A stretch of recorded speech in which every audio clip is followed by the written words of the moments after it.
I started a website probably about 15 years ago now, um, primarily because I needed to distribute a set of tools that I built up for a rug that I was going to that year.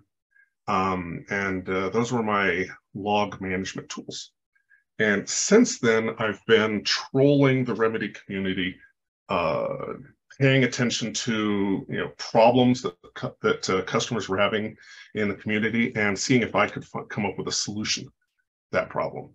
And over the last decade plus, I've amassed a large collection of tools that I've developed to solve various problems. One of the biggest drawbacks of those tools is that they're all command line driven, which some of us like, some of us don't. But there's some things that are just easier to do with a point and click than there are via command lines. So was it 2 or 3 years ago, I started the process of building what I then called the Remedy Toolbox. And I call it the Toolbox because that's where you keep your hammer, your screws, your nails, all the different tools you use to fix your house, do your work on your house. You put them in the toolbox. So I built up a Remedy Toolbox, and I'm going to go ahead and share my screen here. And this toolbox is it's a work in progress. But basically, the general principle here is that you launch the tool, and it gives you this intro screen. The very first tab that you see here is the connection setup. Okay, this is where you can set up all of your connections to all of your servers. You can give your server an alias and host name, TCP port, RPC port, username, password, a timeout, whether or not the connection's been verified, and is it the default connection. The reason we've got a default connection is so that when you first launch the tool, it will automatically choose a connection for you. Okay. So in here, you can configure all of the connections that you need to use. And this is useful because this is the only place you have to define any connection information. And just FYI, in case anybody's concerned, the password that is here is the only time that that password is shown on screen is when you're typing it in. And as soon as you hit enter, it's never shown on the screen again. And it is stored in an encrypted form in the database. So nothing is stored in clear text. Okay. But just an overview of some of the older tools that have been in existence for a while. I've got a tool called DB size. This came from a script when I used to work at Level 3 Communications many, many years ago. We were running SQL Server, and everybody was always asking, where's all of our space being taken? And as we all know, there's T tables, and there's H tables, and there's B tables, and now there's S tables. And they're all done with a schema identifier, which is not very useful.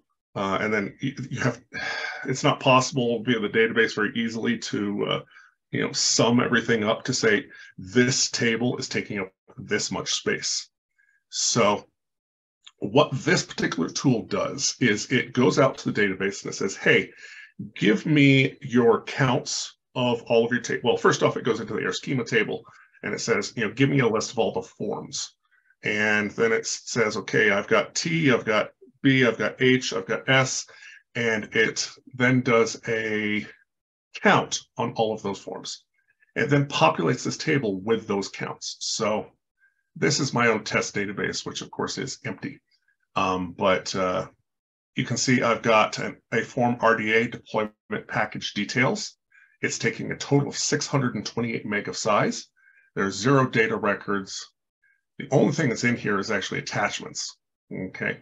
And this is actually a what we'll call a defect, because in order to have attachment data, you need to have data records. But the data records have been removed from the database, but the attachments were not.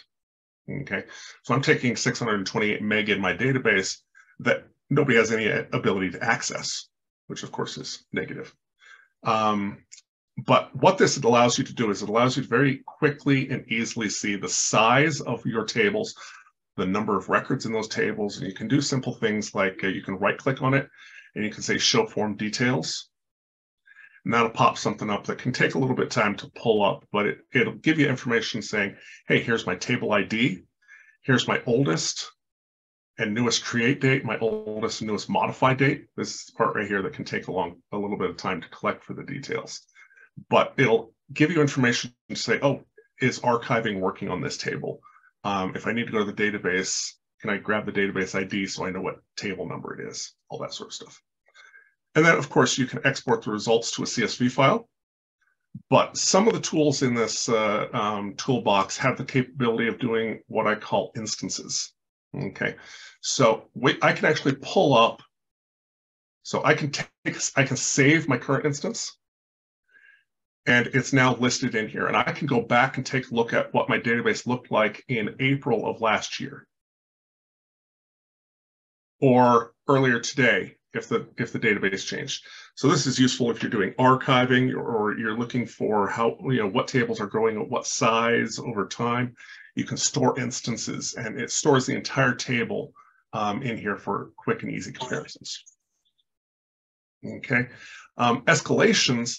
One of the problems with developing escalations is the ability to determine, am I dealing with a conflict problem? Okay, and a conflict is when I am having multiple escalations running on the same pool at the same time. It's hard to see that when some of them are running in interval and some are running on stated times. Some are running on Monday, Wednesday, Friday. Some are running on Tuesday, Saturday. So what this tool does is it projects out based on the escalations that are defined in the system from the date you specify to the date you specify. And it projects out and says, okay, well, this one is scheduled to run every minute in pool 1. And then it says, okay, this one is scheduled to run every minute or this one runs, I forget what its definition is, but what it does is it lists out projected start times for them. And there's a real simple, show me all the ones with conflicts. So in this particular case, conflict means I've got an escalation that is scheduled to start at the same time in the same pool. So it gives you the name of the escalation, the form that it runs on the pool, and its scheduled start time. Helpful for escalation planning. Escalation runtime is actually a log management tool. So you can run an escalation log, and then you can load the escalation log up into this tool, and it'll actually, instead of escalation timeline, which is projecting potential conflicts, it's actually showing you the actual run times of your escalations, when they started, when they ended, how many records they modified, how long it took per record, records per second, all that sort of stuff, so that you can see an actual functional run of your escalations to see where there's potential problems with your escalations. So, LJ, we had a quick question in there please, earlier. Yeah. Joe was asking, can you fix the problems you see from the toolbox? In other words, like where you saw the attachments piece, can you do something about it from the toolbox, or is this just gathering information? The problem that we saw in the toolbox in this particular run, that is what's referred to as orphaned data. So you've got a B record without a T record. I don't have anything in this toolbox to fix that particular situation. The DB size was really designed from a functional perspective to where is my space being taken? Is it attachments? Is it data? How many records do I have in this form? All that sort of stuff. But from an orphan data perspective, no, I don't think I have anything in here that actually takes care of that. Yeah, but from the tool you have here, the toolbox perspective, there are certain features in here that do allow you to make corrections of things you find. Yeah, depending on what it is you're finding. I'll get to that one here in just a minute when we get to Record Manager. Cool. So the next tool that we've got here is a tool that I call Object Finder. It was originally developed for one of my coworkers to find custom objects. What they were looking for is they wanted to be able to go into a ITSM system and get a list of all of the custom objects, whether they were workflow, fields, views, indexes, whatever. Is it a custom object? So what Object Finder does by default is it actually pulls in a list of all of the objects, all the forms, fields, views, active links, filters, all of the workflow objects, and it lists them here. So the purpose of this is I can say, okay, I only want to look at overlaid objects. Okay, so it'll give you all the overlaid objects, or I want to look at just custom objects, or I want to look at base objects, or any combination thereof. The powerful thing here is the ability to do some filters. So one of the questions I had when I was usually working on a system was, what workflow references this field on this form? So because it has all of the fields, all of the everything, I can do a query to show me all of the workflow that is, or everything that references the user form field 101. Okay, it is a field called login name. It's referenced in an index. It's referenced in a column on a form called LJ test. That column has this field ID. It's referenced in an active link. It's referenced in these filters. It's referenced in these escalations. So this is a really quick and easy way to find objects that are referenced. Now that's going to capture if it's if it's an active link set field or push field or table qualification or anything like that. Another one of the filters that we can do here is we can say, I'm going to reference my context sensitive help here, and I'm going to look for message num. Okay. So another one of the features that I like is the ability to search for messages. Now, obviously, we all come across times where a user gets an error message and we don't know where that error message is coming from.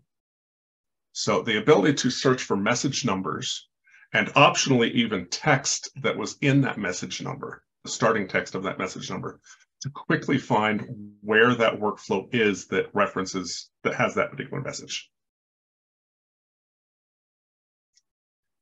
I have an idea in my head to expand this Object Finder tool to be very similar to an AR Inside, so that you can do all sorts of cross-reference searching, all that sort of stuff. It's not quite there. It has a lot of work that needs to be done to be able to do that level of object searching and lookup. But one of the things I'm looking to be able to do. Any questions with what I've shown you so far?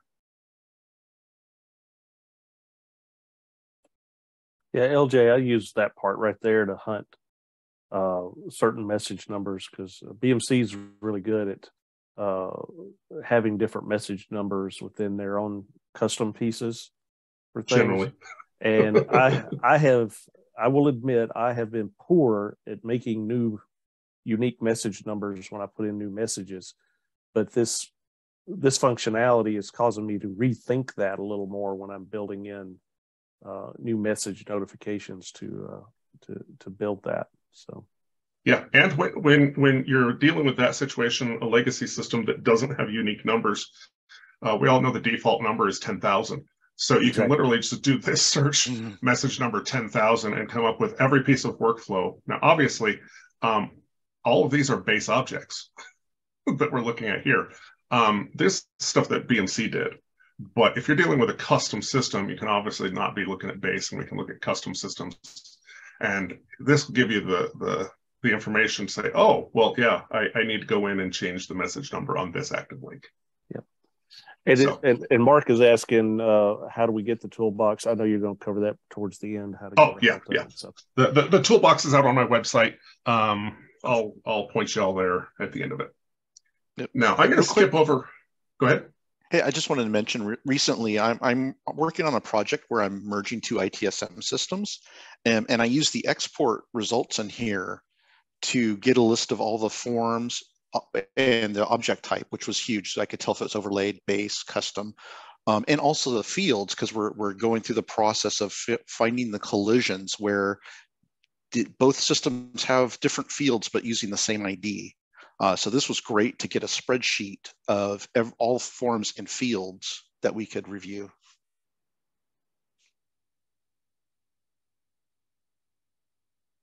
I think I'm going to be using it similar, Jason, when we start our upgrade to the Helix on-prem, because I have to move everything that we did custom from one to the other.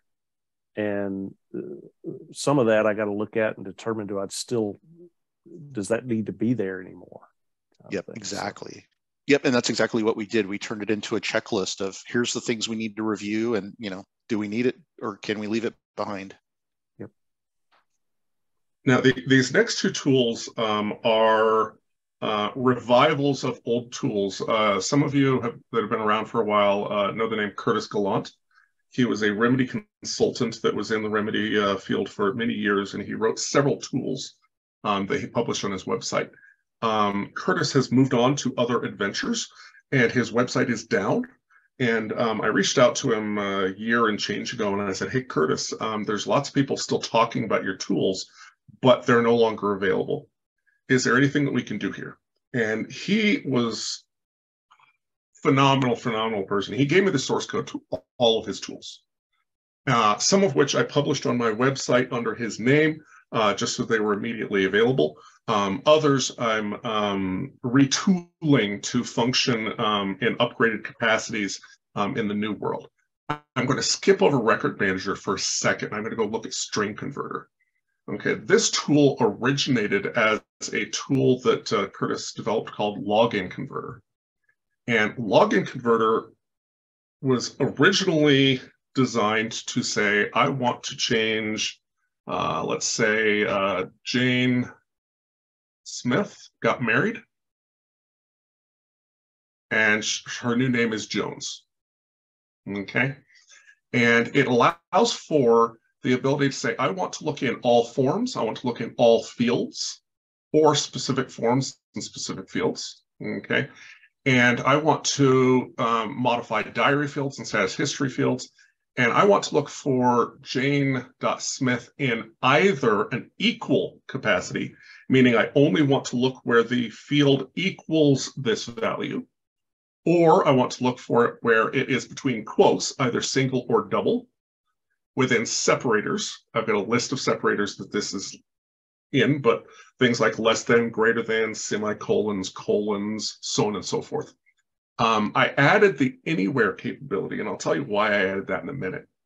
But these turn this into a like operator, okay? And then it does chunk sizes, and you can even do it in case insensitive mode. Okay, so instead of relying on this being all lowercase, if you got some things that are uppercase or camel case, it'll do case sensitive searches. So what this tool does is it will actually go through every form that you specify and every field that you specify that contains data, character fields, okay? And it will look for the old value and replace it with the new value. So this has the capability of doing multiple. So I can say, I can do multiple old and new values. As I said before, I can specify any field, any forms that I want, and I can specify any field IDs that I want. So where this is just so uber powerful is we've got actual customers that I've been working with on BMC customers that say, I have 3,000 users that are changing their usernames. The only method that BMC has to handle this situation is a tool called Data Wizard. Raise your hand if you've ever used Data Wizard. My sympathies. Data Wizard is a phenomenal tool for what it does the way it does it. What it does is it has a preset list of forms, and it does direct SQL calls against specific fields on those forms, and it causes massive table locks. And you can only run Data Wizard at a time. So if you've got 3,000 users that you need to change their usernames on, you can execute one at a time. You cannot queue them. You can't say, okay, when you're done with this one, run the next one. And depending on how many millions of records you have in your system, each one update can take half an hour, 45 minutes or longer. So you have to have somebody sitting there with eyes on glass watching, okay, this one's now done. Plus the impact of table locks, because it's locking all of your big tables like help desk and problem and change, because while it's doing the update at the database level, the database goes, well, this update's taken a while, so everybody else holds on.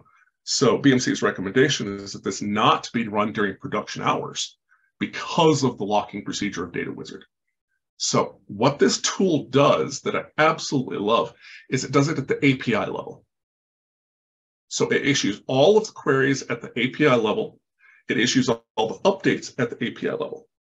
It issues the updates in the same way that the import tool does updates. So it does it with a merge call. The merge call is set to disable filters. The merge call is set to not modify modified dates. So you get all of your data updated at whatever time you want to do it. And it even has a delay here. I've got the delay built up to allow for up to a 1 second delay between API calls. Okay. So while you're running through things, it can operate as fast as you want, or it can operate as slow as you want. And if you need to run it only during off hours, you can start it at, say, 5 p.m. on Tuesday, and at 7 a.m. on Monday or on Wednesday, you can hit pause. And it will stop right where it's at, and it will sit there and wait. It will save all the progress it's made of all the queries it's done, what records need to be modified, all that sort of stuff. And it will pause until you say resume. And as soon as you say resume, it'll start back up. So you can throttle it, you can pause it, and you can do this with as many records as many users as you want, with little more impact to your system as if you were doing one user. So as I said, it's looking at every field in every form, every record. So it has to do that query regardless of how many old and new values you're doing. The only difference in its update is how many records it needs to modify when it's done. So if I just run this as a simulation here real quick, I'm just going to say start. And what it does is I told it all forms, all fields.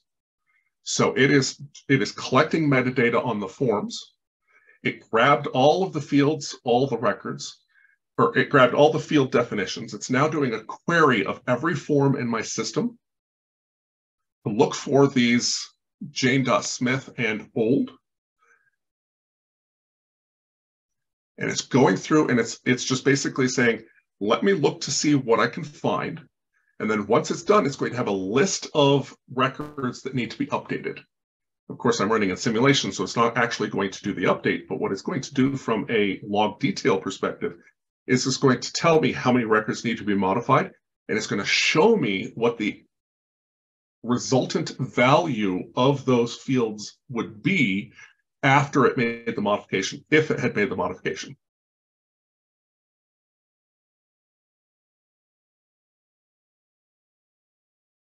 Does anybody have any questions about this tool?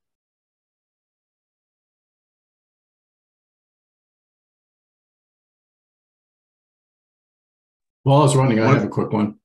Yeah. It's Mark. So what I'm seeing in there, if I ran it in simulation mode, it's in effect giving me a search only capability. Will that tell me which fields in the forms that it would have updated? Yep. That's what it's going to do when it reaches the, so it's doing the query capability. And when it finishes, it's going to show you here's what I would have done if you had told me to actually do something. So I could actually find all forms and what fields Harry Potter was ever listed in. Yep. And one of the customers I was working with when I was developing this capability, what he said he does is his dev server is a close copy of his prod server. So what he says he does is he runs this in his dev environment of the change that he needs to make. That gives him a list of forms that need to be modified and gives him a list of fields that it found data in. He then performs the update in prod in non-simulation mode with a limited set of forms and a limited set of fields, which reduces the query time that would have existed. Because instead of querying all forms and all fields, it only has to query the specific forms he wants and the specific fields he wants. So his process of doing it in dev and then prod shortens his prod query and impact time.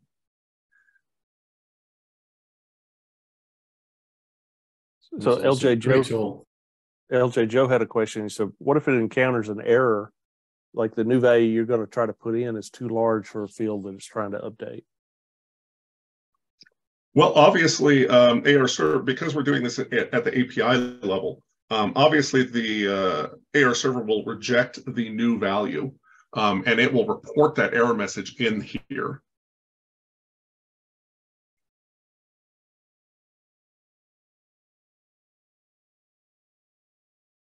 I'm going to run it again so that it finds some records I didn't. Oh, whoops. Sorry.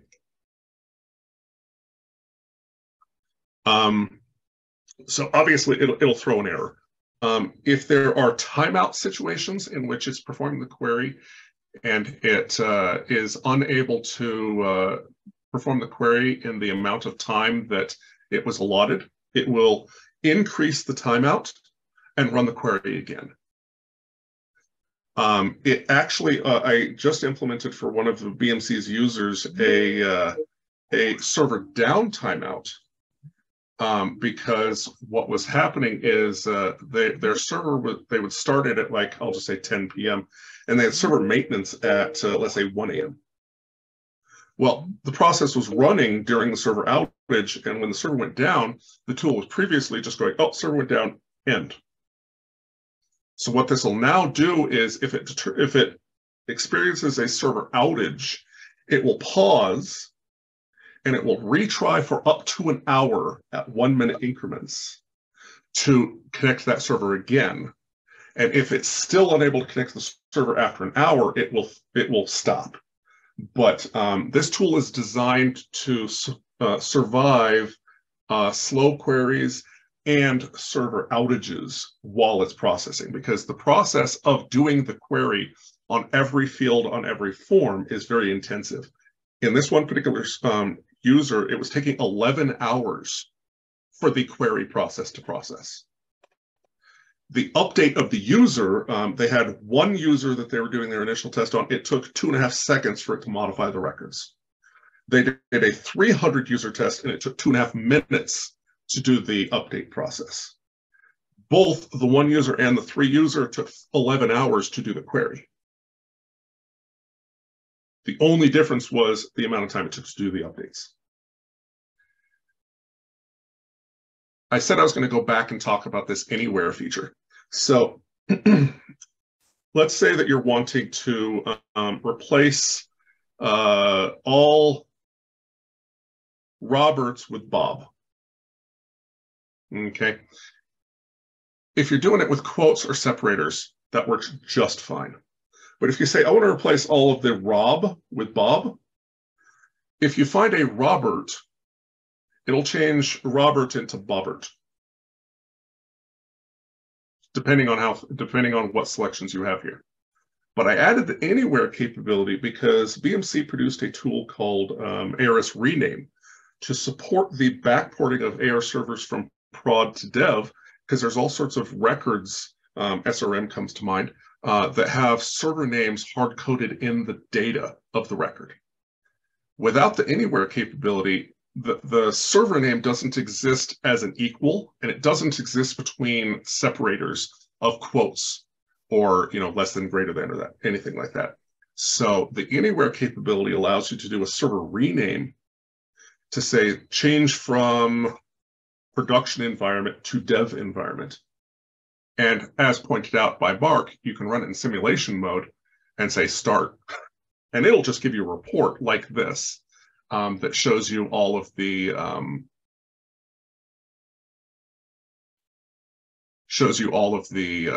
records that were found with the old name. So what we see here in this particular run is it found a total of 681 entries that contained one of these old values. And it took 6 seconds for it to run through that. And then it says, okay, I'm going to start my processing. And it says, okay, on form AP sample company, total of 6 entries with changing entry ID 1, submitter would be changed to new demo, assigned to would be changed to new demo, last modified by would be changed to new demo, so on and so forth. And it'll go through every single record, all 681 of them, telling you what values would be changed. And because I ran this with none of these checked, all of these are going to be equals. So it's all going to, the new values are going to be new demo. If I ran it again with an anywhere, it's obviously going to take longer than 6 seconds to perform its query. But what you're going to find in that situation is it's now going to find things that exist in, say, the assignee group field. Field, was that 112? That is semicolon separated. So it's going to find a lot more records that need to be updated, 710. And if we looked through some of these, we would find that in this like dynamic group access on the user form, the new value is apostrophe new demo apostrophe semicolon. Okay. Any questions about this tool? So Mark put in a question asking, does this work with Helix? And I think the answer is yes, because you're using API. Yep. And so what I say about this tool is it works the same way Dev Studio works, in that if you have Dev Studio access to your server, you can run this tool. Okay. As you mentioned at Helix, you don't have Dev Studio access to prod, but you do have, the BMC provides a gateway, which is essentially the ability to connect via API to the Remedy server, which is what this uses. So yes, it can be used in Helix. Yeah, and this part right here, I can see real valuable if you're doing multi-tenancy and one of the companies changes their name. That one company I mentioned is specifically going through that scenario. Yep. They have thousands of users that are moving from one tenant to another, and BMC does not have a tool that does that. Yep. In an easy fashion. Yeah, and similarly, we're being on a NASA contract. Contracts end and new contracts start. They change the name of the new contract. It's different than the old. And guess what? You had the old name and all these different support groups in the thing, and they don't want to see that old name anymore. They want to see the new name kind of stuff. So I've yet to run this to make that scenario, but I'm needing to. Now, I'll point out these two checkboxes. In Curtis's tool, these were checked by default. I have them unchecked by default for a simple reason that up until recently, diary did not work. It used to work back in the 8X days, but since 9 was developed, BMC changed the functionality of importing diary entries so that you could not modify the values on import of a diary value. In a recent hotfix of 2002, they fixed it because they had a government contractor that when they were upgrading from their legacy 8X system to a Helix system, they said, we're finding problems with our inability to update diary fields. And BMC said, no, that's the way it's working properly. And they said, no, for decades, we have been fixing diary entries where people put sensitive data in diary records that we need to be able to remove. Somebody put a social somewhere, somebody put personally identifiable information, something. The way they've historically done that was they would export the record, they would edit the file in a text editor, they would save the file and then use the import tool to re-import the value. Well, in 9X, that didn't work anymore. So BMC was like, oh, well, yeah, I guess that is how it used to work. And that's how we say it's supposed to work. So we'll modify the system to work properly. So if you're running a proper version and a proper hotfix of it, diary will work.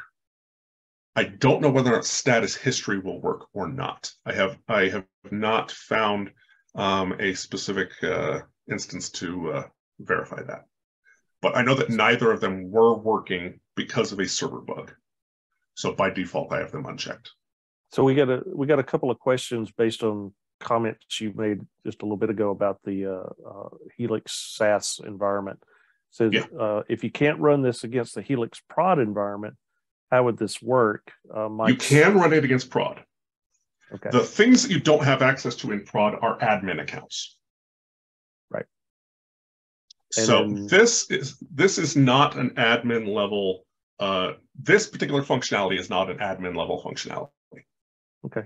And Mark, adding to that, he was, and I think this is something you can help correct for him here. He says, that was an interesting question. If the data wizard works in Helix, as that one is using SQL commands, direct SQL, which is forbidden in Helix. Yep. Right? Yep. How does it work? Yes. So AR Server still supports direct SQL, but because of the shared hardware nature of SaaS platforms, BMC doesn't want you performing direct SQL because your direct SQL might not be tuned or efficient in a way that does not impact the neighbors that might be using the same hardware as you. Yeah, I will jump in. Sorry, guys. Hello, everyone. Just if you say this, because I thought it's blocked somehow generally, is there some way to get some exception that we can use if BMC checks our SQL command, that we will be allowed to use them? Because we have some solutions, some customizations, which are really, they need SQL command. Do you think it's possible, like for RESTful API, to get an exception that we will use it? But just generally. Mark, I will make the statement no. But if you are large enough and you give BMC enough money on an annual basis, BMC makes all sorts of exceptions to the rules, depending on how big you are. Okay, thank you. Thanks. I have personally seen, being on the other side of the fence, as I have been for the last 6.5 years, I have seen BMC do things that they say they don't do because the person saying you're going to do this gives them, I'm going to say, $50 million a year. Yeah, but on which level can then BMC sort out? Okay, this is filter from our data wizard, which is using the SQL, and this is some other filter. To the best of my knowledge, there's no auditing that goes on other than when you are, as Jason mentioned earlier, when you're getting code in from dev to prod, the way that it's getting into prod is through a D2P package. Mm-hmm. Because you don't have Dev Studio in prod, so you can't just import a def. So okay. I don't know if there is I don't know what their process. I don't work in SaaS, but you're not allowed to is the answer. Okay. Thank you guys. All clear. Thank you. Yeah, and okay. Joe's comments over here kind of concurs with what you said there, Jason. That he's heard that you need special use cases to be able to do it. So. Now, the reason I saved this one for last is because it's my favorite. I like talking about it, and there's a lot to talk about in here. Record Manager. A Record Manager is, again, a modification of a Curtis tool. Started out as Entry Inspector for Curtis. And Entry Inspector started out as a way to query things and to export things. I think that he even had the ability to modify some records, but I've really taken it to a next level here in that with Record Manager, this is intended to be anything you could possibly want to do with a record in Remedy. It is intended to be able to do that. So I will take an example.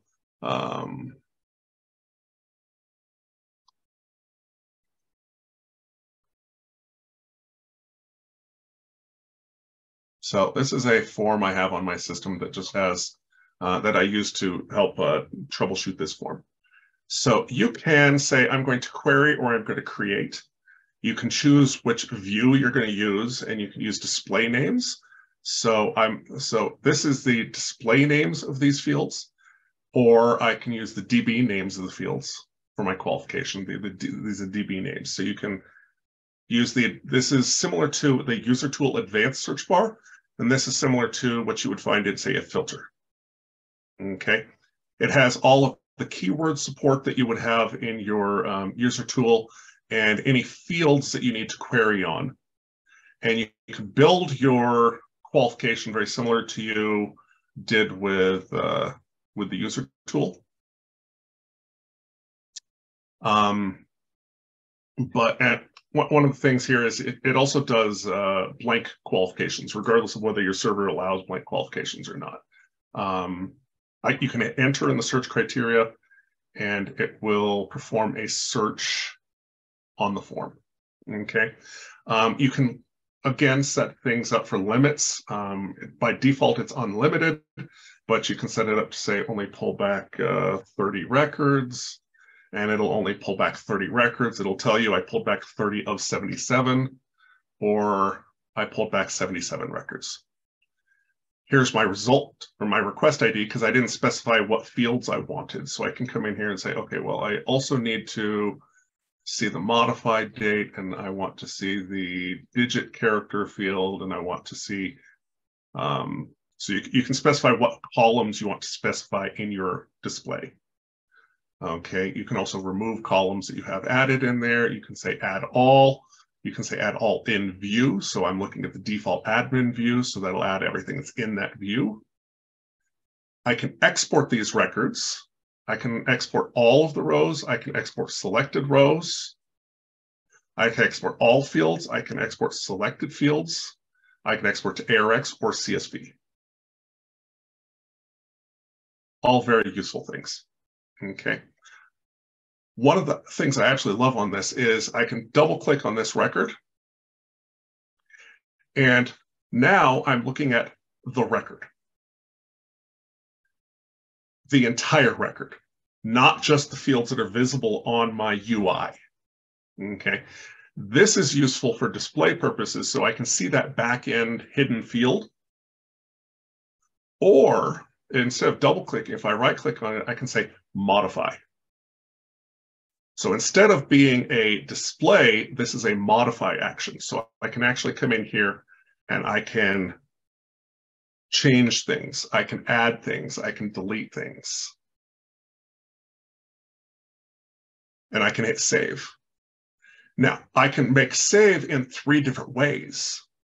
I can either just do a regular save, which is just like in the user tool or mid-tier of save, or I can have this do a merge entry. Okay, the merge entry, of course, is going to allow me to do things similar to the import tool, which is going to allow me to modify diary records, status history records,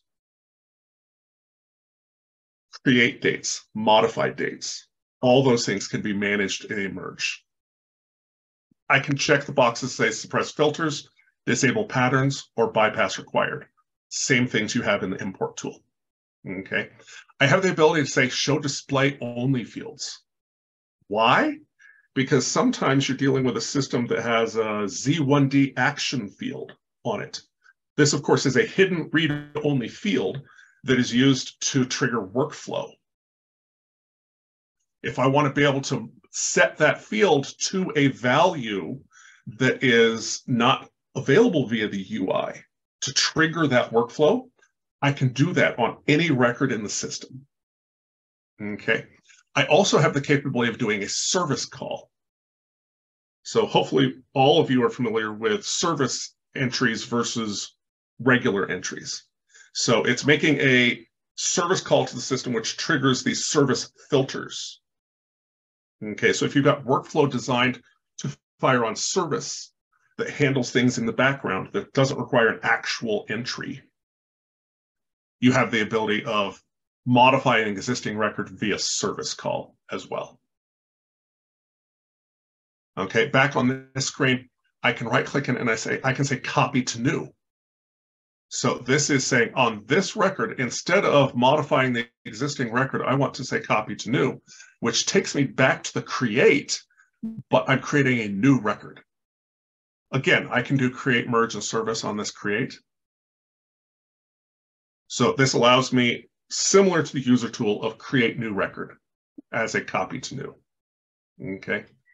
From here, I can copy any of these cell values. I can tell it to delete this record, or I can copy the entire row, any rows selected or columns selected. If I say copy rows, and then I go over to another tool and I can paste that row. So that's all the columns that I had visible here on that row. So this is a quick and dirty copy and paste capability. Jason is actually the one that asked for this capability because he is quite often comparing values in one record with another record. So the ability to copy and paste that information into a spreadsheet quickly and easily is very useful. We also have an import interface. Okay, now this is going to import just ARX files. I'm not importing CSVs, and I'm doing a map of all fields in the ARX file. You have the same options that you have in the import tool of generate new ID, reject duplicates, so on and so forth. Again, we're doing a merge, so we can bypass required, disable enforced, disable pattern matching, suppress filters. You can choose your chunk size. You choose your file. You say import. It provides you the output of what it did. I love this tool because it reinstalls the ability to do a lot of the things that people have historically said, I need the user tool, and here's why.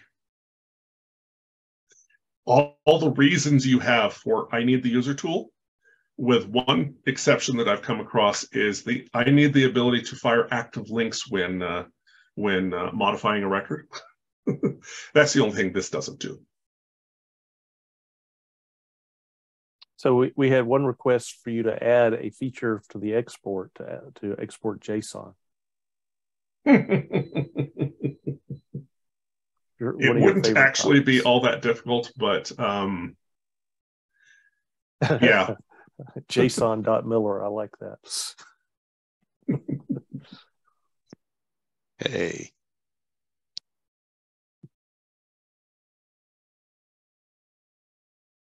Does anybody have any questions specifically about this tool?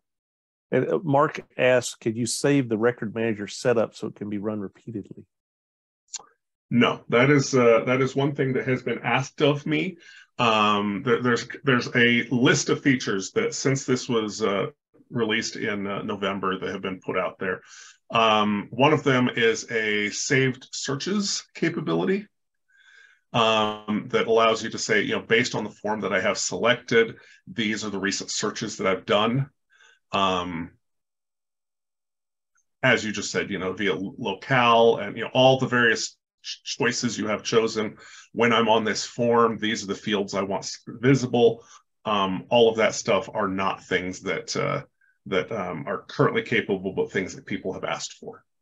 And as I said, this is a work in progress, and it's not by any means done. But the ability to save the current setup is one of the things people have asked for. LJ, is the get the max entries? How many records do you get every, or is this limited by the setting? It is not limited by the settings. So okay. One more. Yep, that's clear. And what's the current connection and destination connection? What's the idea behind this? Oh, yes. Thank you for asking that. So one of the things that came up, and I think it might have actually been Bob while I was developing this, and I was using him as a developer or as a tester on this, is I'm in my dev environment and I have this capability, or I have this record definition built up. What I can do is I can say copy to new, and I can change my destination environment to prod. So I have the ability to query a record from source and create the record in destination. Lovely.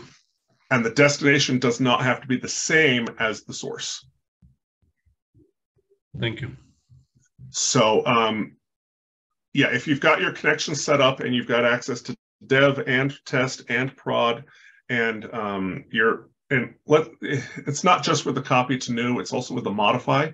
So if I've got the same record in dev and prod, but prod has different values, and I say modify and I choose my destination as prod, then when I hit save, I can be changing, these values from here to there, and updating prod instead of updating dev. So the ability to copy essentially from environment to environment is very useful. Jason has used this extensively with a export of your records from dev, and then an import of those records into prod. So if Jason, go ahead. Go on. No, please ask. If you change value in one field and you say save, then you check which values were changed and you send only these values. Yes. Okay. Yeah. Thank you. Unless you're doing a copy to new, which is a create, and then all the values are new. Of course, yeah. Thank you. But yes, certainly if you're doing a modify of a record, the client is only sending the modified values. Now, I'm referencing Jason quite a bit because he is still a Remedy admin. My job has not been Remedy administration in, we'll just say, several years. So I don't have a functional day-to-day use for this tool, but Jason does. And he's sent me some screenshots. What was it, Jason? I think you had 7 instances of Toolbox up because you were doing record manager in multiple environments and multiple forms at the same time to compare values. Yeah. And I was going to add, I use this tool, I think, every day, some days almost all day. In that example, I was troubleshooting some advanced task flows where you pass variables around between tasks and the task group. And so I was looking at the data, the raw data, not having to worry about forms and what fields are not showing in here. And I could troubleshoot as I would submit my test case. I'd look at the data to see where it was going awry. And I had 5 instances just for that. And then something else came up where I had to do some data inspection. So I popped open another instance.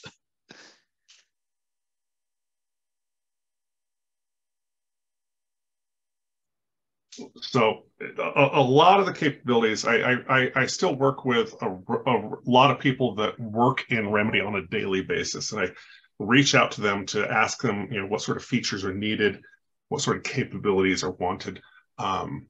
But anybody can always reach out to me via my website. And let me go ahead and I put it in the chat, the Remedy Legacy. Okay, yeah, remedylegacy.com. This is my home for all of my stuff. If you check on tools, there's various tools that I've incorporated in. Like if you say DB size, that used to be a standalone tool. Once I published the toolbox and incorporated DB size into it, the DB size link takes you to the Remedy Toolbox tool. On here, I've just got a list of the various tools and their capabilities and version histories and download, of course, links. but this is where I keep all of my stuff. If you ever have any comments, questions, suggestions, features, anything like that, this contact us link, give me your name, your email address, and your message, and I will respond. Big thank you for all your care, LJ. Thank you. It's great. Does anybody have any questions about any of the tools within the toolbox, or really any of my tools that are on my website or anything like that?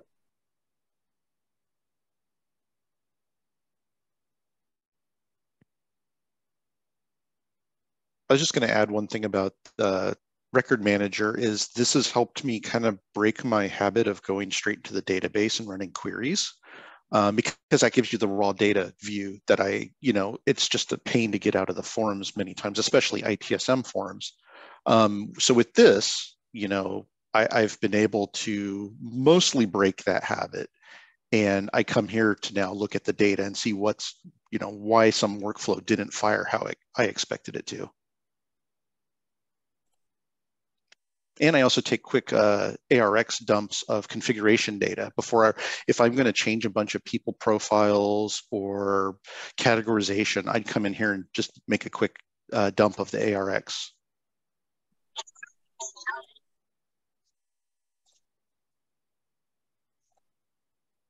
I don't have any questions, LG. It's Mark, but I wanted to thank you for writing this. This looks like a great tool. Good job. Hey, LJ. Happy to do it. Did I say it wrong? I'm sorry, LG.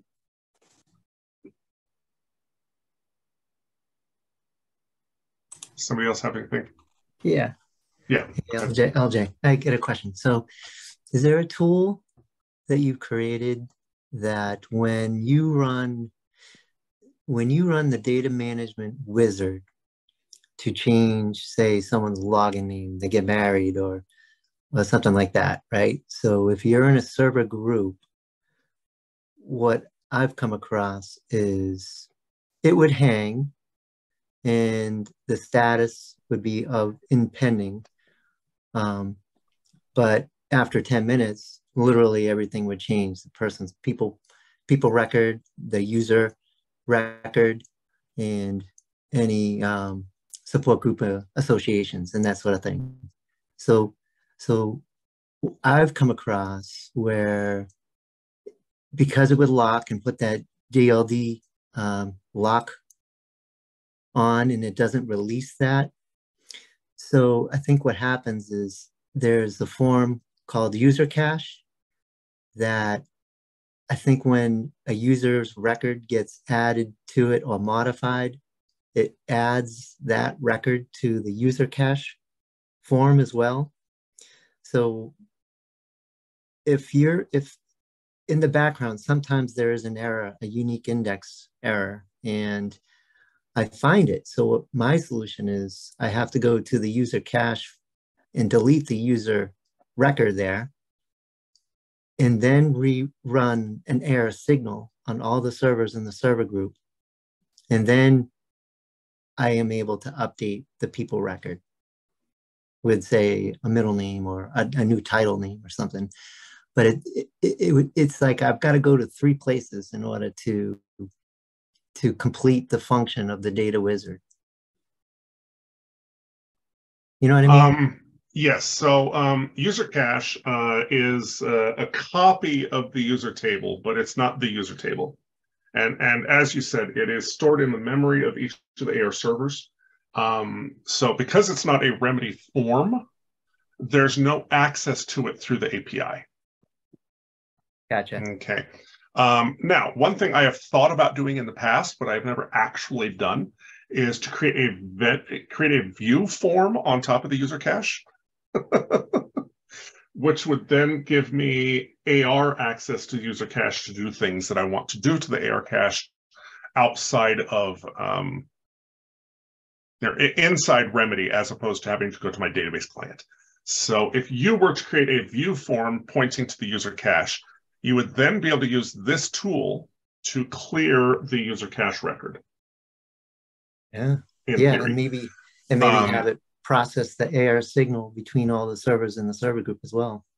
And one thing that you may or may not know about the user cache is that anytime you update a user record via the UI, via the API, it causes the user cache record to get updated. So what you could actually do, instead of doing an AR signal on all of the servers, if you created a view form on top of the user cache and then deleted the user cache record, and then went to the user form and added a permission group or changed their license or some fundamental change to the record, hit save, change it back, hit save, that would actually cause that value to be updated in the user cache and all the AR servers, avoiding the need to run an AR signal Gotcha. user cache reset. So that's a possible shortcut to solve that problem. As far as the data wizard is concerned, any of those records that it creates in any of its in-process tables, obviously with Record Manager, you would have the ability to query, modify, delete, do whatever you need with those records without having to do anything at the database level. Of course, as I'm pointed out with String Converter, instead of running Data Wizard, you could, so I pointed at this, but I didn't say anything. The import button here and the import button here, these are, this is a comma separated old new value text file, and this is a single column text file of the forms you want to import. So Data Wizard, as I said, has a certain set of forms that it deals with, and it does database locks. And as you said, it'll seem to quote unquote hang for 10 or 15 minutes, and then all of a sudden everything's updated. Well, the reason it's doing that is because it's doing a direct SQL statement that says, update this field equal to this, where this field equals this, go. But it's not as simple as that. It's got a bunch of ors in there. It says, if this field equals old value, set it to this, or if this field equals old value, update it to this, or if it, so it's a horrible, horrible performance database update, which causes blocking, which you never want to do in your production environments. So if you come up with a list of forms, it's not hard to, you can just look at the workflow that Data Wizard uses. You could come up with that list of forms, and then you could just come in here and say, change old to new, import that form list. And you could even have, because they're doing specific field IDs as well, you could say, these field IDs, go. And it would be done via API instead of via DB. It would bypass all the table locking that's happening. And it is, in my experience, better on the performance of the server, better on the impact to the users, and better for your server in general. So I personally, if I had a Remedy server that I was running, would never run Data Wizard again. I would use the string converter capability.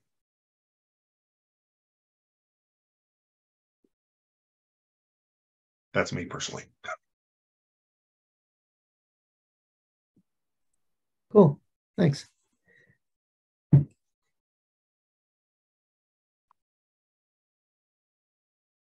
Anybody else? So Joe put a little tip in the chat. He was saying that if you had a display only field added to your user form, you could modify that, and it would also trigger, he believes it would also trigger the AR signal scenario that you were talking about. Okay. And then you don't have to actually modify any data. You just modify that display only field, and it should trigger an update on the record. Okay. I don't have personal experience with that, but I'll trust it. I'll trust you if you say it works that way, Joe. It's very similar to the Z1D action field. I do something similar in a lot of my custom stuff. I have a field I always put out there called custops. And, yep. And I use that as a display only field to trigger workflow and actions for things. So it's kind of what he's talking about. And with mid-tier, you always have to have that field visible on some form so you can set it. With the record manager, you don't have to have that anymore. Exactly. You can just trigger it directly from Record Manager and do all the stuff that you used to do with the user tool, except run ActiveLinks. So go back to Record Manager a second there, LJ. You've got up there, it was a piece to say view the fields in this particular view that you were looking at. Oh, yeah. And what I would love is a feature here to say, show me the fields that are not in any view. Because the BMC does that a lot. Yeah, they hide workflow fields on the back end. Yeah, because those get real hard for me to see what's happening back there. And sometimes those are critical. Now, let me, if I go, I know you can go in there and say add all fields and you'll get them, but if I had it restricted down to just the ones that were in no view at all.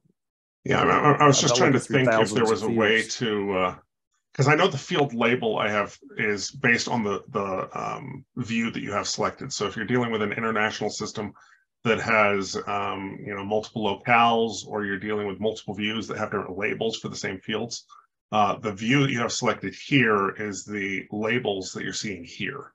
Right. But I don't have a way that I can think of.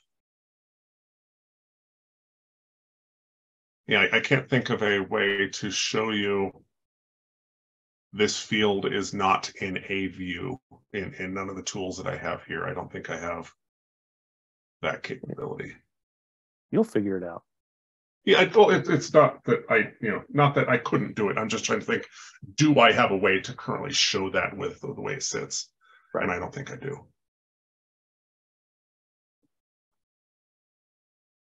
Anybody else want to open the mic and ask him a question?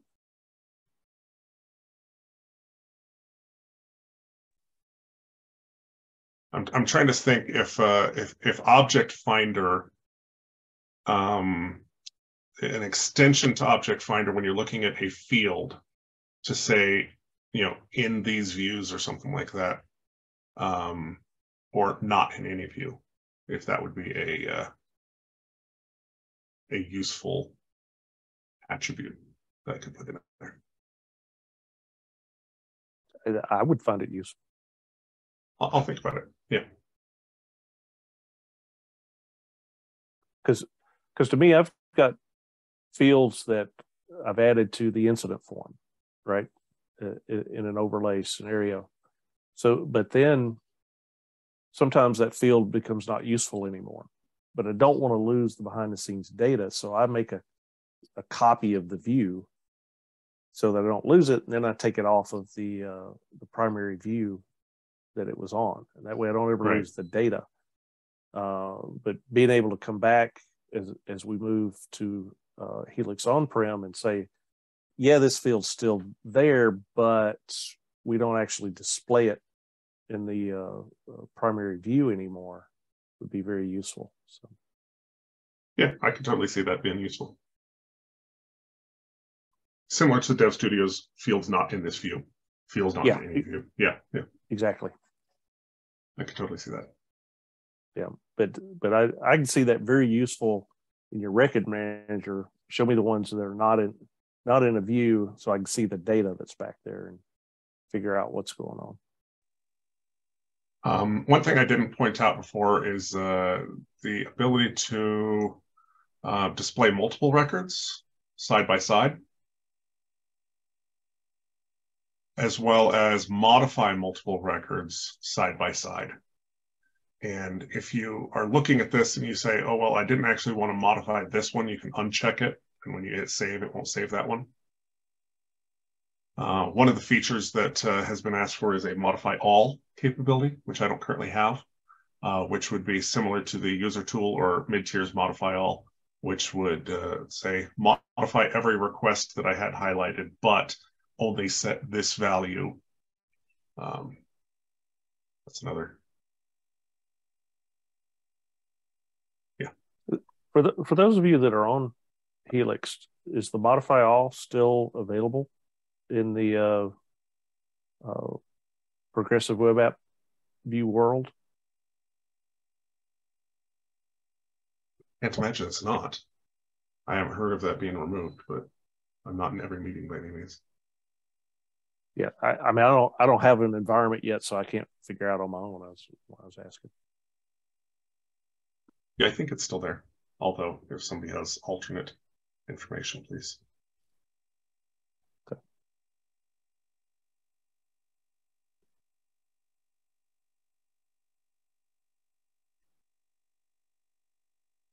All right. Hey, LJ, I just want to let you know that's Bob's way of motivating you. That's how he always motivates me. He always says, "Hey, I bet you probably can't do it. You don't need to do that. That's okay." You know, and then I'm like, "Well, I'm going to do it anyway." So that's his way of motivating you. Yeah, if it's too hard, don't worry about it. That's what I tell Phil all the time. I talk to Jason on a fairly regular basis, and he has told me that anytime he wants a feature anywhere, he suggests adding it himself, and he knows that I'll have it done before he can conceive of the solution to adding it himself. I like that.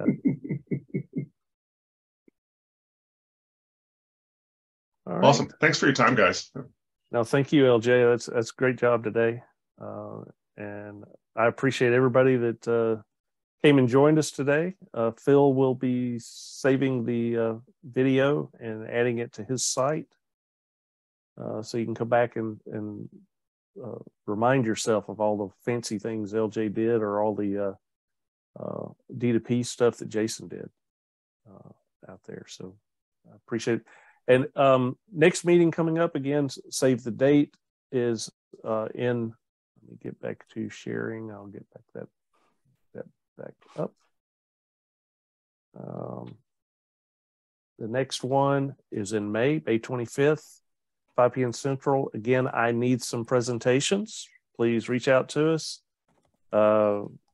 Just show us, if all you want to do is just show us something cool you've done. It may not be anything anybody else needs exactly, but you may trigger some other thoughts and ideas for other people of things they can do with their system, and so forth. So yeah, please reach out and give us some presentations. It doesn't have to be Remedy presentations directly. So Phil, anything you want to add? No, I was just going to let you know that, yeah, I'll upload these presentations. I'll probably break them up into the D2P presentation and then LJ's, if they're editable that way, and then I'll upload them to YouTube to make them available for everybody. So thanks everybody for participating, for joining. I appreciate Jason and LJ for coming up with some really cool tools that are very useful. So thanks, Bob. Back to you. All right. Thanks everybody. Thanks for your time, and we'll see you next VRUG.